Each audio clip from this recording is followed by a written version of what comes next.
മറ്റൊന്ന്, അങ്ങ് വിശദീകരിക്കുമ്പോൾ പറഞ്ഞു 68% വോട്ടർമാരും ഒരു ശരാശരി കണക്കാണ് 2002-ലും 2025-ലും ഉണ്ട്. മരണപ്പെട്ടവരുടെ കണക്കെടുത്തിട്ടുണ്ടാവില്ല. മറ്റൊരു ഗൗരവമായ വിഷയം, എൻ്റെ പിതാവ് മരണപ്പെട്ടതാ. അപ്പം ഞാൻ ആ വോട്ടർ പട്ടികയിൽ 2002-ന് ശേഷമാണ് വന്നതെങ്കിൽ ഞാൻ മാതാവിൻ്റെയും പിതാവിൻ്റെയും ഒക്കെ സർട്ടിഫിക്കറ്റുമായിട്ട് വരണ്ടേ? അപ്പോൾ ഇത് നിലവിൽ വോട്ടർ പട്ടികയിൽ പേരുള്ള മുഴുവൻ ആളുകളുടെയും കാര്യത്തിൽ ഫോറം പൂരിപ്പിച്ചു കൊടുത്താൽ മാത്രം പോരാ. ആദ്യ ഭാഗത്ത് നിലവിൽ പട്ടികയിൽ പേരുള്ള മുഴുവൻ ആളുകൾ ഫോറം പൂരിപ്പിച്ചു കൊടുത്താൽ മാത്രം മതി എന്നാണ്, രേഖ വേണ്ടെന്നാണ്.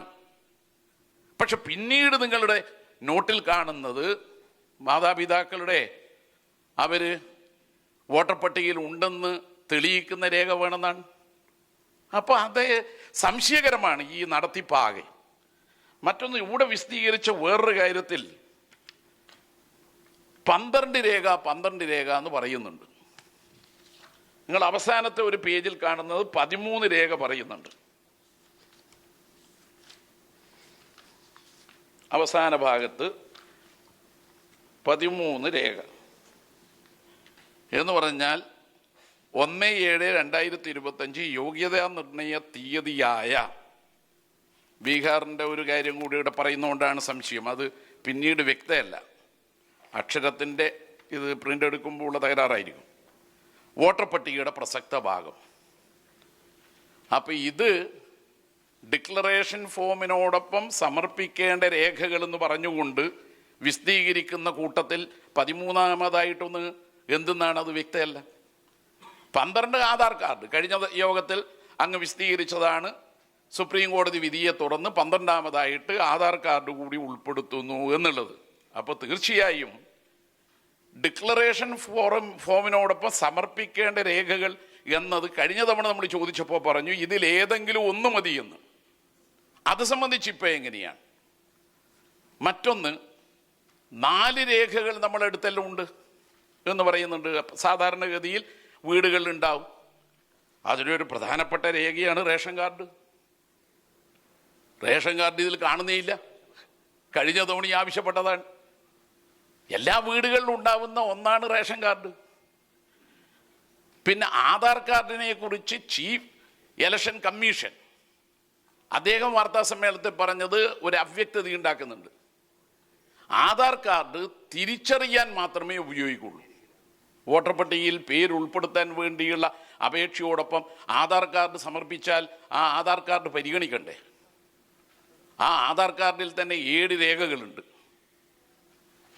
അപ്പോൾ സ്വാഭാവികമായും അങ്ങ് എന്ന് പറയുമ്പോൾ ഇലക്ഷൻ സംവിധാനത്തെ അല്ലാതെ ചീഫ് ഇലക്ടറൽ ഓഫീസറായ അങ്ങയെ വ്യക്തിപരമായിട്ടല്ല, ഇലക്ഷൻ കമ്മീഷൻ ഈ SIR കൊണ്ടുവന്നത് സതുദ്ദേശപരമല്ല.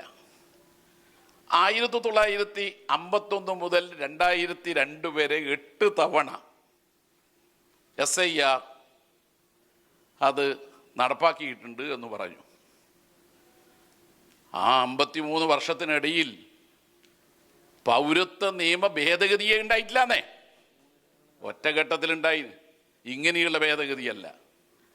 ഈ 53 വർഷത്തിൽ നിന്ന് വ്യത്യസ്തമായി പുതിയൊരു സാഹചര്യം ഉണ്ടായത് അതാണ്.